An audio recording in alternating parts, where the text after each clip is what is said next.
Ndaitei.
Nyara.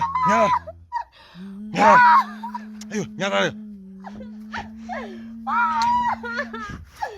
Sani jairi uzin. Sani jairi re. Sani jairi.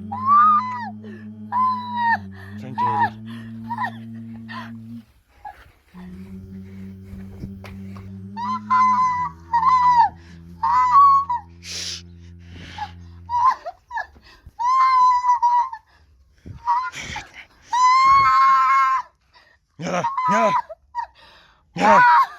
Ayo, nyara.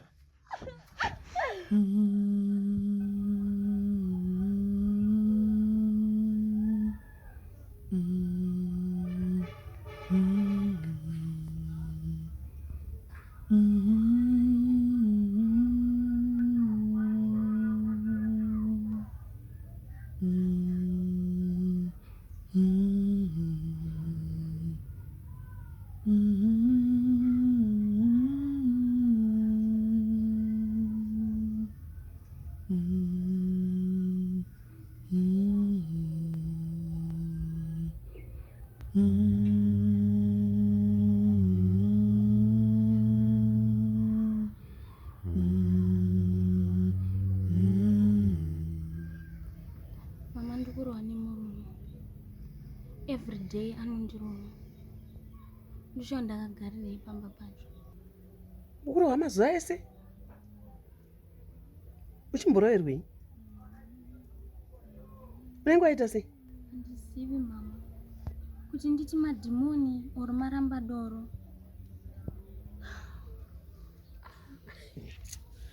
Naiwe, saka mazuva ese takatiziva kuti ugere zvakanaka wanzwa nekurohwa. Mwanangu. Ayo. Hazvina kundiitira zvakanaka.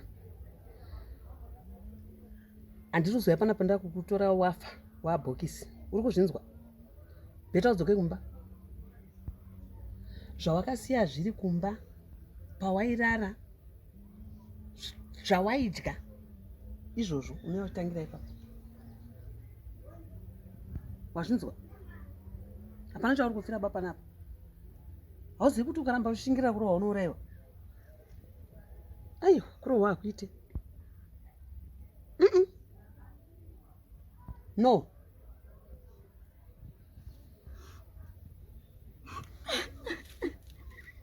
Kumba.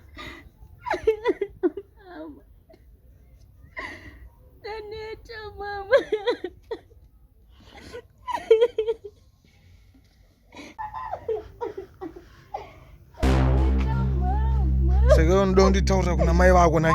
Uyapana. Iwe ukuita sekwe. Mama, siyana nazo. Uyapana. Uyapana. Iwe. Famba. Buda mnyaya hii mai. Mama, siyana nazo. Siyana nazo. Iwe. Ukwana, undikwanire wewe. Famba ndombo. Mama, gara. Mama. Hapo. Handina dambudziko nemi.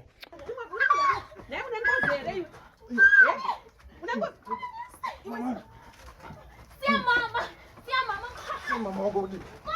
Acha mama wako. Yo, no. Acha mama wako. Acha mama wako. Ngwani, siyama na mjukukudza. Iwe. Siyama na wangu iwe. Mama. Unaundurere mwana. Kwana. Mwana wangu ndipo. Iwe. Kwana, mwanzo. Mama. Ndisiye muzinzo. Mama. Utana na mama. Wemese na mama. Wemese na mama. Mama. Get away, man. Toka kuno. Iwe. Unaundurere mwana wangu. Ndokuraye.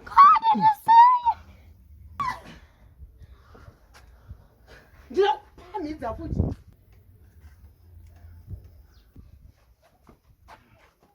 Uda kuita sekwe? Ndokupamidza futi. Uda kundiurayira mwana wangu ndiri pano une ngozi here. Ina handidi ngozi unozvinzwa ndokuuraya naro iyi. Iwe Ngoni, siya mama wangu. Ngoni. Mama. Ya.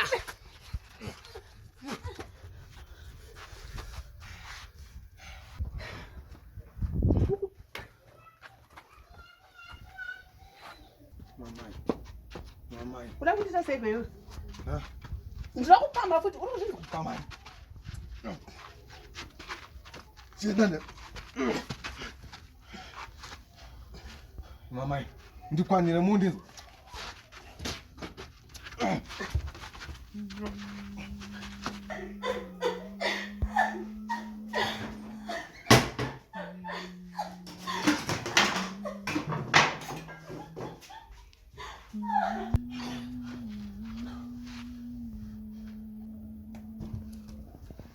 Ngoni, ndikukubane banga.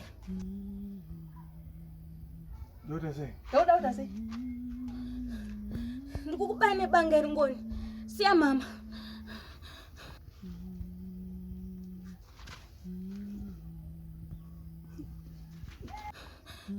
Ndikukubane banga. Ngoni, ndikukubane banga, siya mama wangu. Mama ndiye mnotsvaga help. Mama ndiye mnodaidza mapurisa. Ngoni, ndikukubane banga. Hey! Ngoni, I'm gonna kill you. You think it would joke? I'm gonna kill you, Ngoni. Teresa manje zwaita kuti nditi. Now I look like a monster. What will I tell my children? Don't buy. Bye, Kim. Uraya. Andinozigona stiri. Uraya.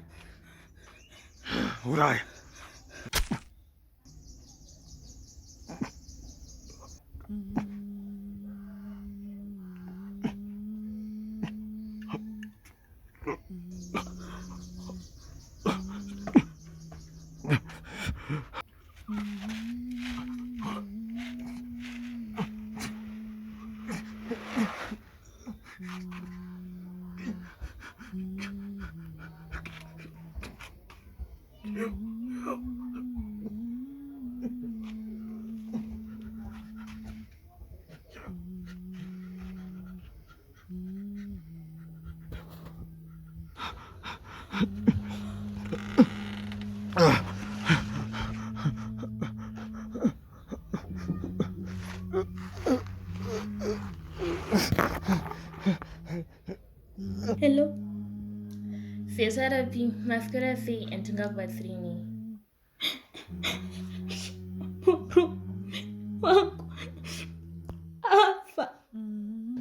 Afani. Nebanga. What's your name and what's your address? Tibatsireyo. Okay, what's your name and what's your address? Ndikwanise usenda mapurisa neambulance.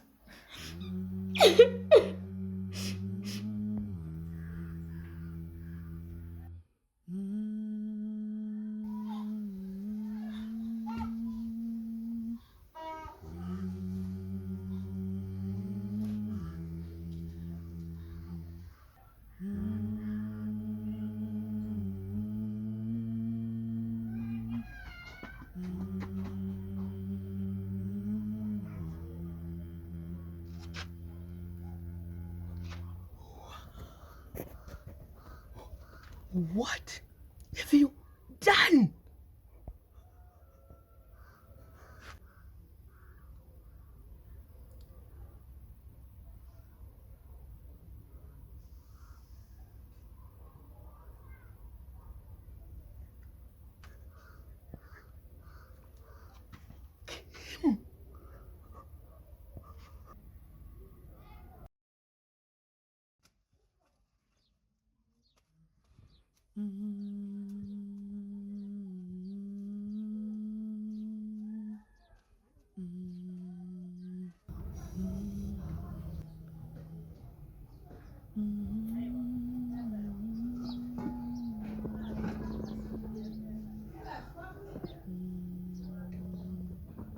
Ndikukubaya nebanga eringoni. Baya Kim.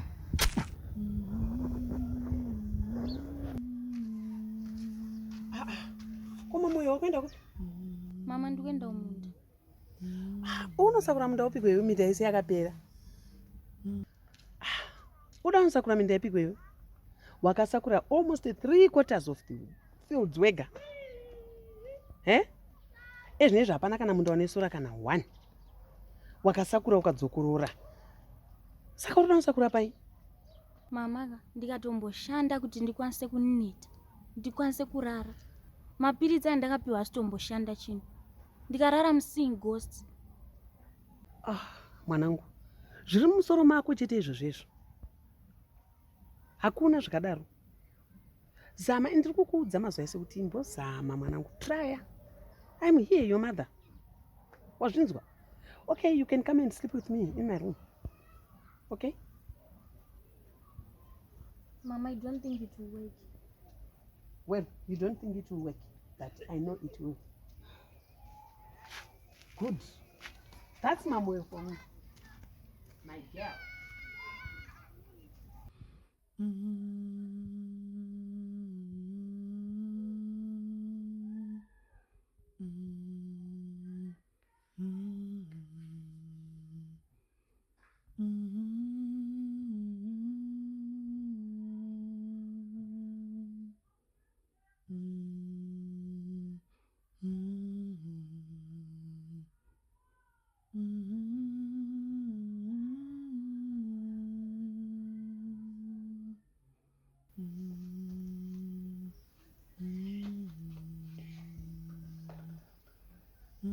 Nawe Kim, why are you beating yourself up? Ukaenda kumunda haudzoki. Zvese ukada kubatidza kuklina imba yese hauzorori muswere wese. Ukada kunowacha nehembe nedzakachena magumbezi chi. Mama, zvese zvandinoita ndinchizama kuzvidistract kuti ndisafungisisa. Inga takaenda kukoti vanipai zvikanzi yaive self defense. It's not your fault. Yes, kukoti vakati it's self defense, but I killed someone, Mama. Waindidzirira inini mwanangu. You would have killed me. Yes, Mama. Murukuti, I protected you, but at what cost?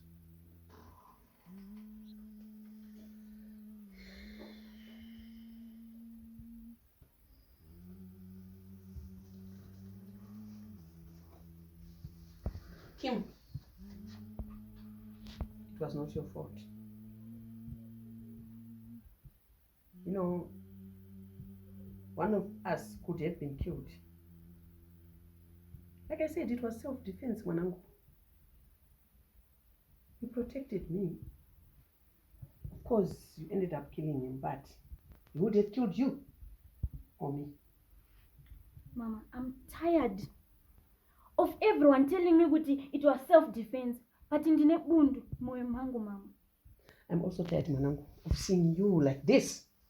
I'm tired. Mama, I killed someone. I know, yes. But look. Mama, andichada kuzvinzwa zvese izvozvo. I'm tired. I just want to be free. I have a scar. Moyo mangu mama. That happens slowly. You know?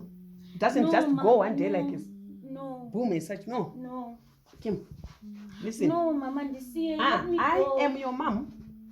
Listen to me. No, Mama, let me go. Ndisiye. I won't let you go. I won't. I will never. I can't see you perish. No. Listen, my girl. It happened. You know, he persisted. I tried. It wouldn't have even happened if he had listened to me. Mama, I killed someone. I'm a murderer, Mama. Ndakazama Murderer, Mama. kumudzora. Kufana the fact that I killed someone. Yes, you did, but it wasn't your wish. It wasn't your dream or anything that you were going to kill someone.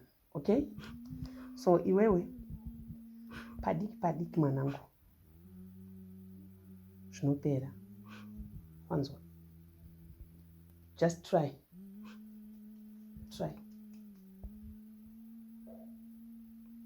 Okay? Shh. It's okay.